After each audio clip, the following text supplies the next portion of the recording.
Hola, ¿cómo están? Los saluda con afecto y respeto Felipe Victoria Cepeda desde México, en el bello Acapulco del estado de Guerrero, este domingo 22 de febrero de 2015.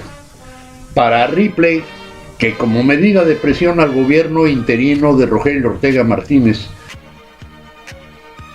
una poderosa empresa deje sin coca varios días a Chilpancingo, porque el señor permite y tolera que asalten los camiones repartidores y secuestren a sus empleados los normalistas y setejistas encapuchados que siguen a ellos chingando. Caramba, que lo bueno es que sí hay Pepsi y que el desabasto es de tan solo de la coca negra, líquida y con apellido. Vaya que si se tratara de la blanca, entonces sí sería grave para tantos adictos en la ciudad capital de Guerrero, donde el polvito corre, que es un contento. La inseguridad pública actual es preocupante, pero para entender de dónde viene y cómo se originó, hay que asomarnos al pasado no tan remoto, al inicio de la década perdida de que habla el candidato priista Héctor Antonio Astudillo Flores, cuando periodistas externos asumieron el mando estatal y municipal de Acapulco. Con gusto voy a atender la petición de algunos amables cibernautas y en 3 entregas sucesivas transcribiré el capítulo número 1 de la obra que me proscribieron en Guerrero durante el seferinato, intitulada Solo los muertos tienen perdón. Nos dice así el capítulo 1. Los demonios y la muerte se soltaron. Aún no bajaba el calorón sofocante del sol de invierno aquel viernes 20 de enero de 2006, como a las 6 de la tarde, cuando salieron del reclusorio de Acapulco en un Volkswagen Jetta color gris plomo sin placas de circulación 5 individuos procedentes de San Luis La Loma en Costa Grande, tras visitar al preso Sergio Navarrete Moreno, pese a no ser día reglamentario autorizado para que los internos recibieran amistades o familiares. A pocas cuadras del penal, frente a la unidad habitacional Fuentes del Maurel, en Ciudad Renacimiento de la periferia de Acapulco, fueron interceptados por 3 sicarios que viajaban en un Suru blanco con vidrios polarizados, desde donde los acribillaron con armas de grueso calibre, matando a 3 y dejando heridos a 2, escapando hacia el centro histórico del puerto. Policías preventivos municipales, asusados por la adrenalina, fueron en persecución de los asesinos hasta el rumbo de Petaquillas, donde lograron rodearlos y pidieron el auxilio y refuerzo de la Policía Investigadora Ministerial, la Policía Federal Preventiva y de los agentes de la AFI y la CIEDO de la PGR. Extrañamente, esos otros agentes de la ley de pronto se retiraron del lugar, dejando solos a los policías municipales, impotentes para evitar entonces la escapatoria de los sicarios que casi atrapaban oportunamente.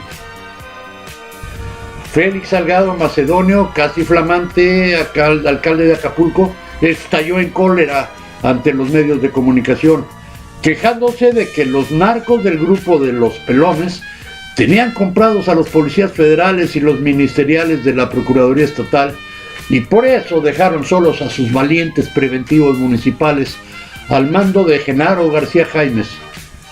Envalentonado, fuera de sí, el presidente municipal dijo que si otros disimulaban por estar coludidos, él sí le iba a dar combate sin tregua al narcomenudeo. La respuesta no se hizo esperar. 3 personas muertas y 1 herida fue el saldo ocasionado por la explosión de una granada de fragmentación y un ataque armado en 2 puntos diferentes del puerto. Esas acciones simultáneas fueron atribuidas por las autoridades estatales a las pugnas normales entre narcomenudistas. A las 03:40 horas del martes 17 de enero de 2006, sujetos desconocidos arrojaron desde una camioneta X-Trail 2 granadas de fragmentación contra un grupo de personas que se hallaba afuera de la miscelánea Tres Primas, en la calle Malpaso de la colonia Aguas Blancas, en la zona de Tolerancia, donde tanta fama hizo La Huerta, y decenas de tugurios de menor categoría. Solamente una granada estalló, matando a Esteban Cruz García y Carlos González Díaz, que quién sabe qué hacían a esas horas de la madrugada en la famosa narcotiendita del rumbo tradicional de la prostitución barata. 15 minutos antes de esos hechos, pero en lugar distinto, desconocidos que viajaban en un Pointer blanco y un Jetta ejecutaron con rifles AR-15 y pistola 9 milímetros a Hermilo Mendoza Suástegui, que se encontraba con otras personas en el exterior de otro centro de distribución de droga en la avenida Bernal Díaz del Castillo y la calle Alvarado en la colonia Progreso. Ahí resultó herida en un glúteo Patricia Castro García, originaria de Durango. Se iniciaron las correspondientes averiguaciones previas, pero bajo el criterio de que eran hechos aislados. Nunca investigaron si las personas ejecutadas tenían algo que ver con el asesinato de los de San Luis La Loma, que fueron a visitar al preso importante aquel viernes 20 de enero anterior. En tan solo 4 días ya iban 7 asesinados presuntamente ligados al narcotráfico en diferentes zonas de Acapulco. Días antes, el alcalde Félix Salgado aseguró que la violencia había desaparecido desde el inicio de su gestión en diciembre del 2005. Sin embargo, informó que en materia de seguridad, el puerto se encontraba en alerta amarilla a causa de la violencia desatada en estos últimos días. En conferencia de prensa, reconoció que su administración no tenía capacidad para combatir el narcotráfico y tachó de simuladoras las acciones que emprende el programa federal México Seguro. No tenemos armas para combatir, no tenemos cobertura para enfrentar al narcotráfico. Es necesario que la federación le entre a esto y que actúen en consecuencia, porque esta es una tarea del gobierno federal. Por último, reprochó las acciones de la Policía Federal Preventiva porque no se habían visto resultados en el combate al crimen organizado. Continuaremos con otra parte del capítulo 1.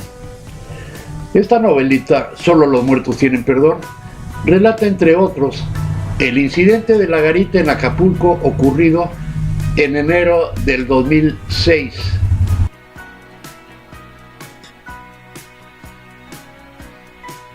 Que sentó el precedente de la insubordinación de los narcos a las corporaciones policíacas por no respetar tratos, iniciándose así la moda de decapitar policías y gente metida en el tráfico de drogas en México.